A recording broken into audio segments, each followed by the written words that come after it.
So erythropoiesis is the production of red blood cells और erythrocytes. ये start होगी haematopoietic stem cell से, उससे बनेगा बर्स्ट फॉर्मिंग यूनिट एरिथ्रोइड जो होगा अर्ली वाला। उससे हमारे पास बनता है late burst forming unit erythroid. उसके बाद आ जाता है कॉलोनी फॉर्मिंग यूनिट एरिथ्रोइड, और उसके बाद आ जाता है प्रोनॉर्मोब्लास्ट या फिर नॉर्मोब्लास्ट। और यहाँ पे जो स्टेजेस है यहाँ पे मिसिंग है, इस डायग्राम में देखें, यहाँ पे आपको उन स्टेजेस का दिखाया हुआ है। ये प्रोनॉर्मोब्लास्ट है, उससे आपके पास बनता है, उसके बाद बनता है अर्ली नॉर्मोब्लास्ट, फिर इंटरमीडिएट नॉर्मोब्लास्ट, और थर्ड पे आपके पास आ जाता है late normoblast. Early, intermediate and late, इनके आपके पास जो नेम्स हैं डबल डबल भी होते हैं। इंटरमीडिएट को आप पॉलीक्रोमैटिक भी कहते हैं, लेट को आप पिक्नोटिक भी कहते हैं। सो यहाँ पे आपकी जो 3 स्टेजेस है ये वाली आ जाएंगी। उसके बाद आपके पास आ जाता है रेटिकुलोसाइट, और रेटिकुलोसाइट जो है वो मैच्योर हो जाता है रेड ब्लड सेल्स के अंदर। जैसे जैसे आप जो है वो नीचे आते जाते हैं, आपका जो सेल का साइज है वो कम होता जाता है। ये देखें, ये सेल का साइज देखें और ये आरबीसी का साइज देखें।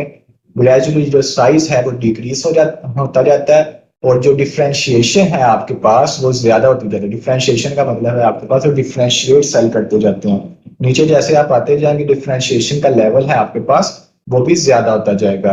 न्यूक्लियस का साइज जो आपके पास है वो कम होता जाएगा, वो जो एचबी है, एचबी के जो लेवल है वो आपके पास ज्यादा हो जाएगा जैसे जैसे आप नीचे आते जाएंगे। एचबी आपके पास बनती स्टेज के ऊपर है। HB production starts in the pro erythroblast और नॉर्मोब्लास्ट स्टेज। जो एचबी की प्रोडक्शन है आपके पास वो नॉर्मोब्लास्ट की स्टेज पे जाके है स्टार्ट हो जाती है, लेकिन जो उसकी अपीयरेंस है आपके पास, अगर आप उसी रूटीन स्टेनिंग करते हैं तब आपको जो है वो इंटरमीडिएट नॉर्मोब्लास्ट के लॉन्गवर्ड जाके ना उसकी जो है वो आपको जो है अपीयरेंस विद नॉर्मल स्टेनिंग आपको नजर आना स्टार्ट हो जाती है। उससे पहले प्रोडक्शन स्टार्ट हो जाती है नॉर्मोब्लास्ट में, जो आपके पास प्रो एरिथ्रोब्लास्ट है। लेकिन जो आप रूटीन स्टेनिंग करेंगे उसके लिए जो आपके पास बेटर विजुअलाइजेशन होगी वो एट द लेवल ऑफ आपके पास होती है इंटरमीडिएट नॉर्मोब्लास्ट के लेवल पर। यहाँ पर आपके पास जो है एचपी की प्रोडक्शन स्टार्ट हो गई है, लेकिन अगर आप इसकी रूटीन स्टेनिंग करेंगे सो आपको बेटर तरीके से विजुअलाइज नहीं होगी।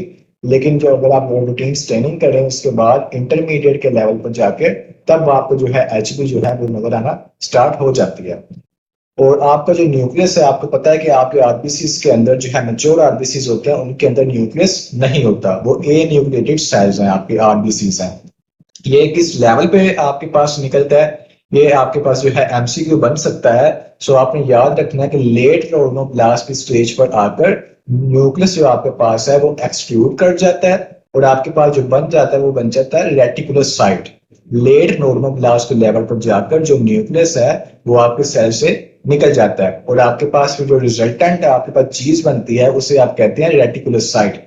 रेटिकुलोसाइट के अंदर न्यूक्लियस तो अलबत्ता नहीं होता, लेकिन इनके अंदर जो आपके पास है आरएनए का नेटवर्क है ना वो मौजूद होता है। ये अगर आप डायग्राम में गौर से देखें तो आपको जो इसके अंदर है न्यूक्लियस नजर नहीं आएगा, लेकिन आपके छोटे छोटे डॉट्स नजर आ रहे हैं जो कि जो आरएनए के जो है फ्रेगमेंट्स का जो है वो शो कर रहे हैं। जब ये आपके पास सर्कुलेशन में आ जाएगा रेटिकुलोसाइट 1 से 2 दिन लेगा, इसका जो आरएनए का नेटवर्क है वो भी खत्म हो जाएगा, और आपके पास जो मैच्योर है रेड ब्लड सेल वो आपको देखने को मिल जाएगा।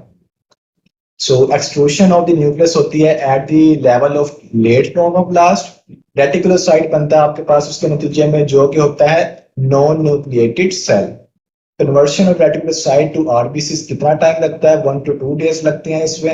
एचपी प्रोडक्शन है वो आपके पास नॉर्मोब्लास्ट के लेवल पर या फिर प्रो एरिथ्रोब्लास्ट के लेवल पर एक ही चीज है वो स्टार्ट हो जाती है, लेकिन जो आप इसी रूटीन स्टेनिंग करें तो बेटर विजुअलाइजेशन आपको होती है at the level of intermediate normoblast. Reticulocytes के अगर फीचर्स को देखें तो reticulocyte is the immediate precursor of RBC. Immediate precursor का मतलब ये है कि रेटिकुलोसाइट बन गया तो उसके फौरन बाद आपको आरबीसी देखने को मिलेंगे, कोई और प्रिकर्सर दरमियान में नहीं होगा। इज नॉन न्यूक्लिएटेड, ये आपके पास नॉन न्यूक्लिएटेड होता है। इसका जो नॉर्मल काउंट है आपके ब्लड के अंदर होता है 0.5 to 2.5%। ये उसका जो है नॉर्मल जो रेटिक काउंट है आपको जो विद इन ब्लड पाया जाएगा 0.5 to 2.5%।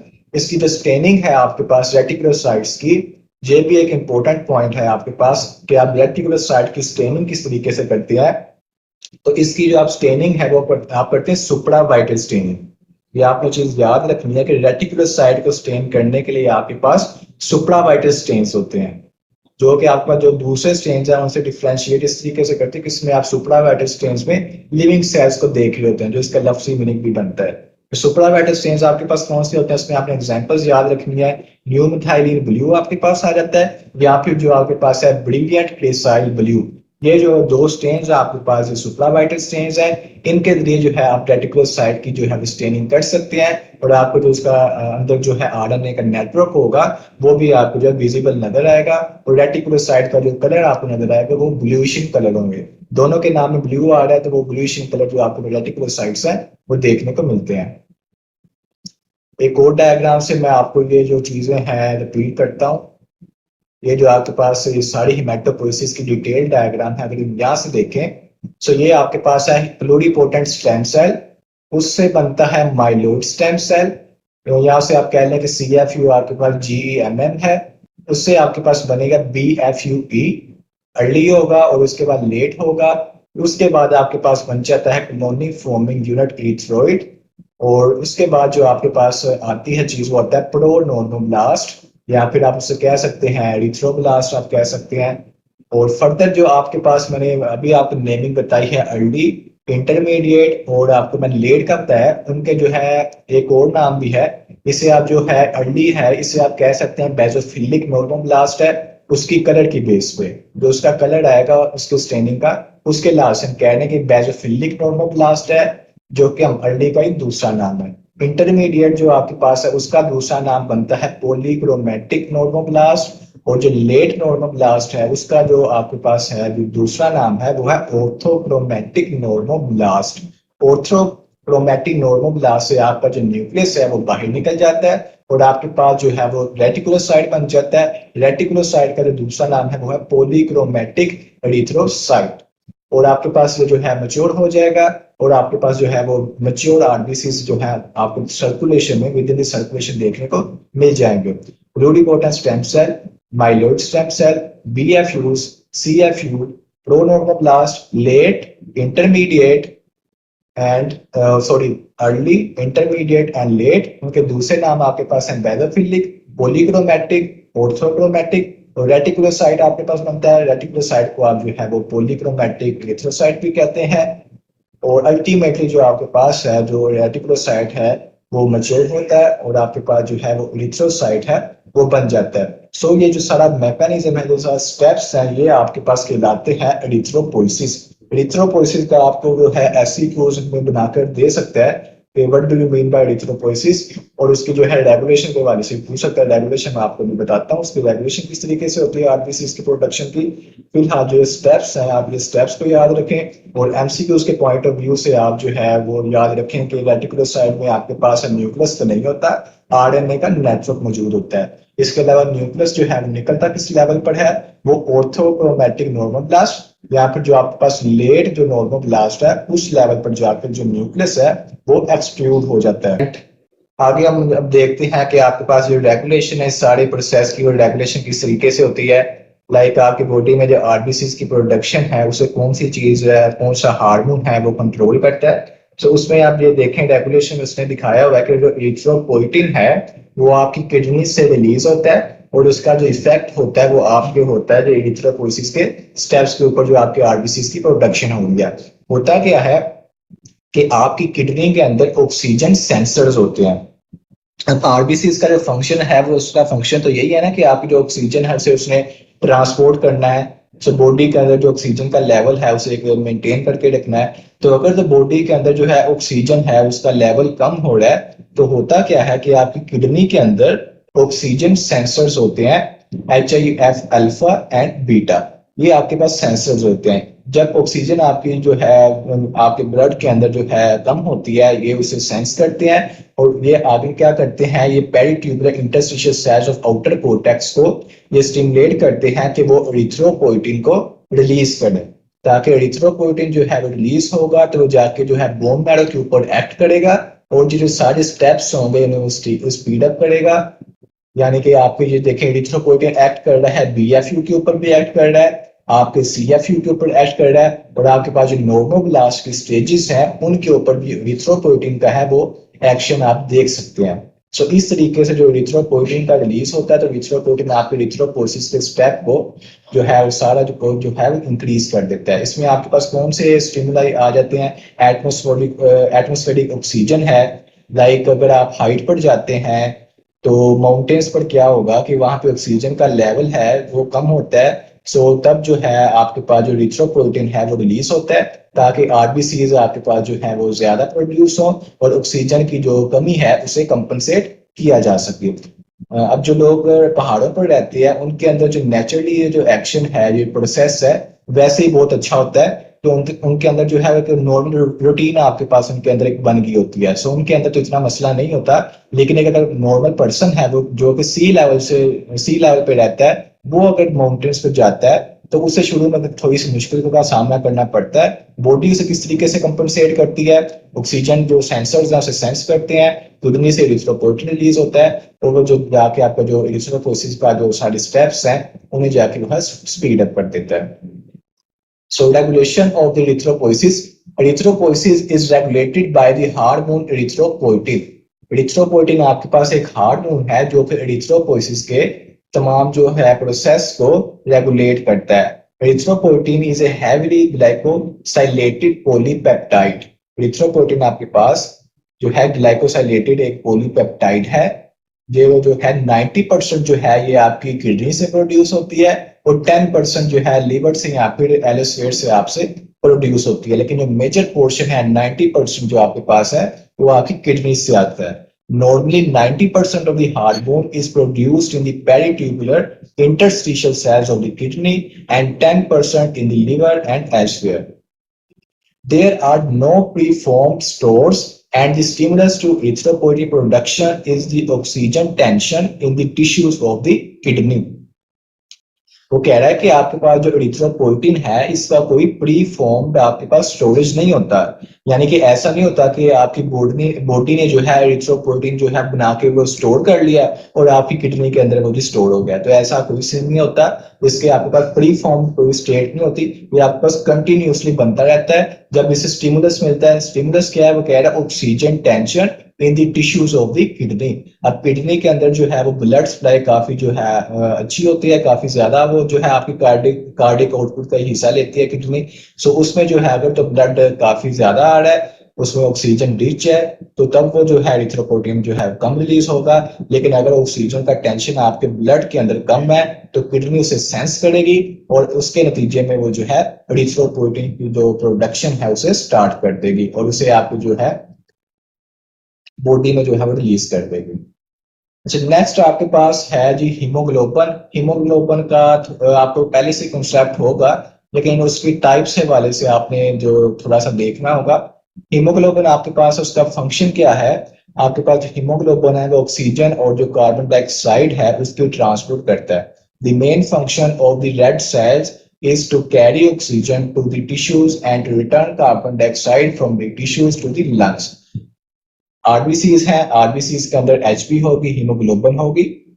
वो आपके पास जो है ऑक्सीजन जब उसे मिल जाएगी, जब आपके लंग से वो ऑक्सीजन को पकड़ेगी और आपकी जो बॉडी के टिश्यूज होंगे वहां तक जाएगी और उन्हें जो आपकी बॉडी के टिश्यूज को जरूरत है ऑक्सीजन उन्हें दे देगी और उसके बदले में जो होगा कोई वेस्ट प्रोडक्ट होगा लाइक जो है कार्बन डाइऑक्साइड, उसे टेकअप कर लेगी और वापस लंग्स के पास जाएगी और वहां से जो आपके पास लंग्स है जो कार्बन डाइऑक्साइड है वो बॉडी से आउट हो जाएगी। In order to achieve this gaseous exchange, they contain the specialized protein hemoglobin. तो आरबीसी के अंदर हीमोग्लोबिन होती है जो कि सारे स्टेप को कैरी आउट करती है। Each molecule of normal adult hemoglobin A (HbA), the dominant hemoglobin in blood after the age of 3 to 6 months, consisting of 4 polypeptide chains alpha 2, beta 2, each with its own heme group. अब उस structure के बारे में बता रहा है कि आपके पास जो अडल्ट हीमोग्लोबिन है जिसे आप HbA कहते हैं, उसमें आपके पास 4 पॉलीपेप्टाइड की चेन्स होती हैं। 2 आपके पास होती है अल्फा चेन्स और 2 आपके पास होती हैं बीटा चेन्स और हर चेन का जो है अपना एक हीम ग्रुप होता है। इसमें जो है वो पॉइंट ये बता रहा है extra, dominant haemoglobin blood after the age of 3 to 6 month, कि जो है बेबी है जब वो 3 to 6 month का हो जाता है उसके बाद आपके पास जो है HbA का लेवल है इतना ज्यादा, काफी ज्यादा हद तक पहुंचता है। उससे पहले क्या होता है कि फीटल लाइफ में जो है, फीटल लाइफ में HbA का लेवल कम होता है, तब आपके पास जो HbF है, फीटल हीमोग्लोबिन, उसका लेवल जो है वो ज्यादा होता है फीटल लाइफ में। लेकिन जैसे ही फीटस से ट्रांजिशन होती है इन्फेंट्स में, जो आपके पास जो बेबी है वो है, तो उसमें जो है 3 से 6 महीने लगते हैं इस जो है कन्वर्शन में। फिर आपके पास जो है at the end of 3 to 6 month जो HbA है उसका जो लेवल है वो 90%, 97% के डाउन पर जाकर खत्म होता है। So normal adult blood also contains small quantities of other two hemoglobins, HbF and HbA2. HbF stands for fetal hemoglobin और HbA2 भी आपके पास होती है। 3 तरह की हीमोग्लोबिन आपके पास होती है, HbA जो कि अडल्ट हीमोग्लोबिन है, HbF जो कि फीटल हीमोग्लोबिन है, और HbA2। अच्छा, इनमें फर्क क्या होता है? आप में जो तीन टाइप्स ऑफ हीमोग्लोबिन है, इन तीनों में जो है अल्फा चेंज होती है। HbA में भी अल्फा चेंज होती है, HbF में भी 2 अल्फा चेंज होती है, HbA2 में भी 2 अल्फा चेंज होती है। फर्क आपके पास आता है दूसरी 2 पॉलीपेप्टाइड्स के लेवल पर। आप जो नॉर्मल स्टडी करते हैं, जो आपने शुरू से पढ़ते आ रहे हैं, वो आप पढ़ते आ रहे हैं HbA, मैट्रिक के लेवल से FSC में जो आपने पढ़ी है वो आपने HbA पढ़ी है। उसमें जो है अल्फा 2 होती है और बीटा 2 होती है, 2 अल्फा चेंज होती है और 2 बीटा चेंज होती है। और जो आपका HbF है, इसमें क्या होता है, इसमें 2 अल्फा चेंज होती हैं, लेकिन साथ में 2 आपके पास होती है गैमा चेंज। HbF में सिर्फ ये डिफरेंस है कि आपके पास जो है बीटा की जगह गैमा चेंज होती हैं, और HbA2 जो होती है उसमें जो है वो आपके पास डेल्टा चेंज होती है, अल्फा 2 एंड डेल्टा 2। ये आपने जो है चीजें याद रखनी है कि HbA में अल्फा 2 बीटा 2, HbF में अल्फा 2 गैमा 2, और HbA2 में आपके पास होती है अल्फा 2 एंड डेल्टा 2। अब नॉर्मल जो पर्सन है उसके अंदर जो है अडल्ट हीमोग्लोबिन है वो 96 से 98% मौजूद होती है। जो HbF है वो होती है 0.5 से लेकर 0.8% तक, और जो HbA2 है वो होती है 1.5 से लेकर 3.2। जो फीटस है उसके अंदर जो है HbF ज्यादा होती है। जो आपके पास अडल्ट है या बेबीज हैं या इन्फेंट्स जो आपके पास फीटस स्टेज के बाद की जो आपकी लाइफ है, उसमें जो है HbF है वो प्रीडोमिनेट करती है। अगर तो इनकी जो आपके पास जो है डिस्ट्रीब्यूशन है इसमें फर्क आता है। लाइक एक अडल्ट एक आपके पास पर्सन आता है, उसकी आप जो है HB इलेक्ट्रोफोरेसिस करवाते हैं, तो उसके अंदर आपको जो है HbF का लेवल है वो इस रेंज से ज्यादा मिलता है। तो आपके पास जो पर्सन है जो है वो उसमें कोई ना कोई बीमारी है, लाइक जो आपके सिकल सेल एनीमियास होते हैं या जो आपके पास थैलेसीमियास होते हैं, उनमें जो आपके HBs हैं, ये जो डिस्ट्रीब्यूशन है आपके पास ये खराब हो जाती है। खासतौर पर आपका जो थैलेसीमिया है उसमें जो है HbF का जो है उसमें जो लेवल है उसमें जो है ज्यादा हो जाएगा, या HbA2 का लेवल ज्यादा हो जाएगा। वो आपका डिफरेंट टाइप्स है, जब हम थैलेसीमिया करेंगे तब हम इन चीजों को डिस्कस करेंगे। जो नॉर्मल हीमोग्लोबिन में कह रहा है अडल्ट ब्लड के अंदर होती है वो HbA होती है 96 से लेकर 98%, और HbF होती है 0.5 से लेकर 0.8%, HbA2 होती है 1.5 से लेकर 3.2%। अब हम देख लेते हैं कि न्यूट्रोफिल्स, इयोसिनोफिल्स, बेसोफिल्स और जो आपके पास जो है मोनोसाइट्स वो किस तरीके से बनते हैं। सो स्टार्ट करें आप इसे माइलोब्लास्ट से, जिसे आप जो है माइलोमोनोब्लास्ट भी कह सकते हैं। माइलोब्लास्ट आपके पास होगा, उससे बनता है प्रोमाइलोसाइट, प्रोमाइलोसाइट से बनता है माइलोसाइट, और माइलोसाइट से आगे बनता है मेटामाइलोसाइट, फिर बनता है बैंड न्यूट्रोफिल, फिर बनता है मैच्योर न्यूट्रोफिल, वो आपके आ जाता है ब्लड के अंदर, और जो है टिश्यूज के अंदर भी आपके पास न्यूट्रोफिल ही जाता है। ये आपके पास स्टेजेस हैं, इन्हें आपने एज इट याद करना है। तो जो ये चीजें लिखी हुई हैं आपने याद करना है कि माइलोब्लास्ट है, आपके पास ब्लास्ट की स्टेज है, उसके बाद आपके पास प्रोमाइलोसाइट है, यानी कि माइलोसाइट से पहले की स्टेज। प्रो का मतलब है कि पहले आ रहा है वो। सो प्रोमाइलोसाइट से वो बनता है आपके पास बाद में माइलोसाइट, माइलोसाइट के बाद बनता है मेटामाइलोसाइट, मेटामाइलोसाइट के बाद आपके पास बनते हैं जी बैंड न्यूट्रोफिल, और उसके बाद बन जाता है न्यूट्रोफिल मैच्योर, और जो है वो आपके ब्लड के अंदर जाता है, और टिश्यूज के अंदर भी वही न्यूट्रोफिल जाता है। और अगर आप मोनोसाइट को देखें तो मोनोसाइट में सिंपल ही है, आपके पास प्रो मोनोसाइट बनेगा। प्रो का मतलब है कि मोनोसाइट से पहले की स्टेज है, सो उसके बाद बन जाता है मोनोसाइट, ब्लड के अंदर जाता है। जब वो टिश्यूज के अंदर जाता है तो आपके पास जो है मैक्रोफेज की जो है फॉर्म में आ जाता है। ये देखें, यहाँ पे प्लूरिपोटेंट स्टेम सेल है, उससे बनता है माइलॉइड स्टेम सेल, उससे बाद बनता है CFUGM।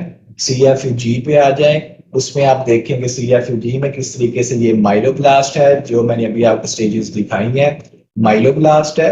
माइलोब्लास्ट के बाद आता है प्रोमाइलोसाइट, प्रोमाइलोसाइट के बाद आती है माइलोसाइट की स्टेज, और माइलोसाइट की स्टेज के बाद आती है मेटामाइलोसाइट, मेटामाइलोसाइट के बाद बन जाता है बैंड, बैंड के बाद बन जाता है आपके पास एक मैच्योर न्यूट्रोफिल। ये तो है न्यूट्रोफिल के हवाले से, लेकिन जो बेसोफिल है और इयोसिनोफिल है वो भी इस तरीके से मैच्योर होते हैं। ये देखें, ये आपके पास माइलोब्लास्ट है और उससे प्रोमाइलोसाइट बना, उसके बाद बस चेंजिंग होगी, कैसे आप कह लें कि इयोसिनोफिलिक माइलोसाइट कह लें, उधर आप न्यूट्रोफिलिक कह सकते हैं। सो इसमें इयोसिनोफिलिक माइलोसाइट बनता है, उसके बाद है इयोसिनोफिलिक मेटामाइलोसाइट है, फिर इयोसिनोफिलिक बैंड सेल है, और उसके बाद मैच्योर इयोसिनोफिल है। तो तीनों आपके पास सेम ही है, सिर्फ थोड़ा सा नाम जो है वो डिफरेंट होगा।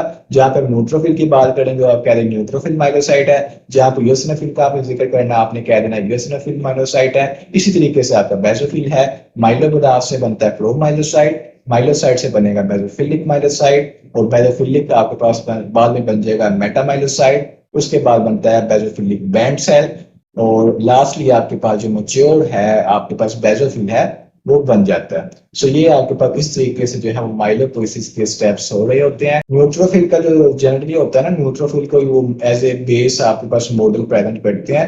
जो बेसोफिल है इयोसिनोफिल है क्योंकि वो मिलते जुलते हैं, सो उन्हें वो जरा बुक में कम डिफाइन करते हैं। जो मेजर वो डिफाइन करते हैं वो आपको जो स्टैंडर्ड एक रेफरेंस बनाकर करते हैं, वो न्यूट्रोफिल को रेफरेंस बनाकर करते हैं। अच्छा, यहाँ पे इस तरीके से सिंपल है कि CFUGM है, इसमें G स्टैंड फॉर ग्रेनुलोसाइट्स और M स्टैंड फॉर मोनोसाइट। वो आगे बस दो उनकी डिवीजन हो रही है, आपका CFUG अलहदा हो जाता है और CFUM है वो अलहदा हो जाता है। CFU जो M है वो आपके पास आगे जाता है मोनोब्लास्ट में, उससे बनता है प्रोमोनोसाइट, और प्रोमोनोसाइट से आपके पास आगे बन जाता है मोनोसाइट। जो बैंड न्यूट्रोफिल्स है ना, ये आपका नॉर्मली ब्लड के अंदर इतना खास नहीं आते, लेकिन अगर बैंड न्यूट्रोफिल्स आ भी जाए तो इतना कोई मसला नहीं है, क्योंकि कभी कभार होता है कि बैंड जो न्यूट्रोफिल्स है वो आपके ब्लड के अंदर भी शो होते हैं। ये डायग्राम बहुत अच्छी बनी हुई है, देखिए साइड में लिखा है ये स्टेम सेल्स हैं आपके पास, और फिर उसने लिखा कि ये आपके पास जो है पिंक कलर में प्रोजेनिटर्स हैं, और ये जो आपके पास है यहाँ पे उसने लिखा प्रीकर्सर्स हैं, और ये जो आपके पास लिखा है पेरिफेरल ब्लड में जो होगा चीजें ये आपके पेरिफेरल ब्लड में होंगी, और ये टिश्यू लिखा होगा ये आपकी चीजें टिश्यू में होंगी। सो यहाँ पे उसने थोड़ा सा ब्लड का भी जिक्र किया हुआ है कि आपके ब्लड के अंदर जो बैंड न्यूट्रोफिल्स हैं वो देखने को मिल भी सकते हैं। Myeloblast, a cell of variable size which has a large nucleus with fine chromatin and usually 2 to 5 nuclei। अच्छा, अब ये जो फीचर्स है ना ये आपने याद करने हैं कि आपके पास प्राइमरी ग्रैन्यूल्स किस लेवल पर बनते हैं, सेकेंडरी ग्रैन्यूल्स किस लेवल पर बनते हैं, और आपके पास जो है उनमें थोड़ा सा अगर माइलोब्लास्ट को किस तरीके से आप मेटामाइलोसाइट के साथ जो है डिफरेंशिएट कर सकते हैं, बैंड सेल को आप किस तरीके से पहचानेंगे। सो आपने जो डायग्राम है ना, डायग्राम पे गौर करना है कि उसके अंदर न्यूक्लियाई कितने हैं, उसके अंदर जो न्यूक्लियस है उसकी शेप किस तरीके से है। ये आपने चीजें ये याद करनी है, आपके एमसीक्यूज के पॉइंट ऑफ व्यू से ये इंपॉर्टेंट चीजें हैं। सो माइलोब्लास्ट का वो कह रहा है कि आपके पास वेरिएबल साइज का ये सेल होता है, इसमें लार्ज न्यूक्लियस होता है और फाइन क्रोमेटिन देखने को मिलता है, 2 से 5 इसमें न्यूक्लियोलाई देखने को मिलते हैं। साइटोप्लाज्म जो होता है वो बेसोफिलिक होता है, ग्रैन्यूल्स किसी भी किस्म के नहीं पाए जाते। माइलोब्लास्ट के अंदर किसी भी किस्म के जो आपके पास ग्रैन्यूल्स हैं वो नहीं पाए जाते, क्योंकि ग्रैनुलोसाइट्स की हम बात कर रहे हैं ना, ग्रैनुलोसाइट्स में कौन से आते हैं, न्यूट्रोफिल्स आते हैं, एसिनोफिल्स आते हैं, बेसोफिल्स होते हैं, तीनों के अंदर ग्रैन्यूल्स होते हैं। लेकिन माइलोब्लास्ट की स्टेज पे आपके पास किसी भी किस्म का ग्रैन्यूल देखने को नहीं मिलता। ये normal bone marrow contains up to 5% of myeloblast. जो नॉर्मल बोन मैरो है उसके अंदर जो है 5% तक माइलोब्लास्ट हो सकते हैं, इससे ज्यादा नहीं होने चाहिए। Myeloblasts give rise to promyelocytes, which are slightly larger cells and have developed primary granules in the cytoplasm। अब देखें, दो तरह के ग्रैन्यूल्स होते हैं, प्राइमरी ग्रैन्यूल्स और सेकेंडरी ग्रैन्यूल्स। प्रोमाइलोसाइट की स्टेज के ऊपर जो प्राइमरी ग्रैन्यूल्स हैं वो जो है वो बनना स्टार्ट हो जाते हैं, उनकी जो डेवलपमेंट है वो आपको देखने को मिल जाते हैं। These cells then give rise to myelocytes which have a specific or secondary granules. Promyelocyte से बनता है माइलोसाइट, और माइलोसाइट के अंदर होते हैं स्पेसिफिक और सेकेंडरी ग्रैन्यूल्स। माइलोब्लास्ट के अंदर कोई ग्रैन्यूल नहीं, प्रोमाइलोसाइट के अंदर जो है प्राइमरी ग्रैन्यूल्स आ जाते हैं, और माइलोसाइट के स्टेज पर जाकर सेकेंडरी ग्रैन्यूल्स हैं वो भी जो है बन जाते हैं। The nuclear chromatin is now more condensed and nuclei are not visible. Chromatin इस स्टेज पर जाके काफी कंडेंस हो जाता है, और जो न्यूक्लियाई है वो अब विजिबल नहीं रहते। Separate myelocytes of the neutrophil, eosinophil and basophil series can be identified. देखिए मैंने आपको जो डायग्राम दिखाई थी पीछे, उसमें मैंने आपको कहा था कि जो eosinophil है, basophil है, न्यूट्रोफिल है, वो उनका तीनों का जो प्रोसेस है वो सेम ही है, सिर्फ आपने नेम चेंज करना है। माइलोब्लास्ट है उसे आप माइलोब्लास्ट ही लिखना है, प्रोमाइलोसाइट है उसे आपने प्रोमाइलोसाइट ही लिखना है। लेकिन जब आप माइलोसाइट की स्टेज पर आ जाएंगे ना, तब आपने लिखना है कि ये बेसोफिल का माइलोसाइट है, तब आपने लिखना है कि eosinophil का माइलोसाइट है, तब आपने लिखना है कि न्यूट्रोफिल का माइलोसाइट है। वजह क्या है कि इससे पहले की जो स्टेजेस हैं माइलोब्लास्ट या प्रोमाइलोसाइट, आप ये नहीं बता सकते कि ये जो माइलोब्लास्ट और प्रोमाइलोसाइट है ये न्यूट्रोफिल में जाएगा या कि ये बेसोफिल में जाएगा या कि ये इओसिनोफिल में जाएगा प्रोमाइलोसाइट की स्टेज तक। लेकिन जब माइलोसाइट बन जाता है ना, तब आप कह सकते हैं कि ये न्यूट्रोफिल का माइलोसाइट है, ये इओसिनोफिल का माइलोसाइट है, ये बेसोफिल का माइलोसाइट है। The myelocytes give rise to metamyelocyte. माइलोसाइट के बाद आ जाते हैं मेटामाइलोसाइट। नॉन डिवाइडिंग सेल्स होते हैं which have an indented or horseshoe shaped nucleus and a cytoplasm filled with primary and secondary granules. मेटामाइलोसाइट का डिफरेंशिएटिंग फीचर क्या है? इसमें जो है न्यूक्लियस है वो हॉर्सशू शेप्ड हो जाता है या इंडेंटेड हो जाता है, और जो साइटोप्लाज्म है उसके अंदर प्राइमरी ग्रैन्यूल्स भी होते हैं और सेकेंडरी ग्रैन्यूल्स भी होते हैं। प्रोमाइलोसाइट की स्टेज पर प्राइमरी बन चुके थे, माइलोसाइट की स्टेज पर सेकेंडरी बन चुके थे, उसके बाद स्टेज है मेटामाइलोसाइट की। जो मेटामाइलोसाइट के अंदर आपने देखा कि आपके पास जो था इंडेंटेड या फिर हॉर्सशू शेप न्यूक्लियस था, और जो साइटोप्लाज्म था उसके अंदर प्राइमरी ग्रैन्यूल्स भी थे और सेकेंडरी ग्रैन्यूल्स भी मौजूद थे। ये देखें ना, इनके अंदर जो है आपको न्यूक्लियाई देखने को मिल रही है। ये मेटामाइलोसाइट को कह रहा है इंडेंटेड या हॉर्सशू शेप आपके पास है। बैंड न्यूट्रोफिल का आप देखें किस तरीके से उसका न्यूक्लियस है। न्यूट्रोफिल में जो न्यूक्लियस है वो 3 to 5 लोब का होता है।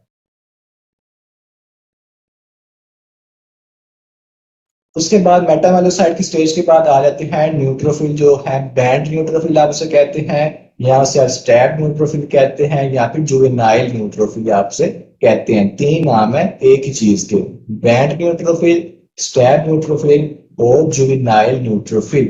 इसके बाद जो है ना बैंड न्यूट्रोफिल के बाद आपके पास जो मैच्योर न्यूट्रोफिल है वो बनता है। सो बैंड और स्टैब जुवेनाइल सेल जो आपके पास है वो बन जाएंगे, जो कि आगे फर्दर जो है मैच्योर न्यूट्रोफिल्स में कन्वर्ट होंगे। These cells may occur in normal peripheral blood. कहता है कि बैंड जो सेल्स हैं वो हो सकता है आपको नॉर्मल पर्सन में उसके पेरिफेरल ब्लड में देखने को मिल सकते हैं। They do not contain the clear fine filamentous distinction between the nuclear lobes that is seen in mature neutrophils. आपका जो मैच्योर न्यूट्रोफिल है उसके अंदर जो लोब्स हैं आपको पता चलता है ये एक लोब है, ये सेकंड है, ये थर्ड है, ये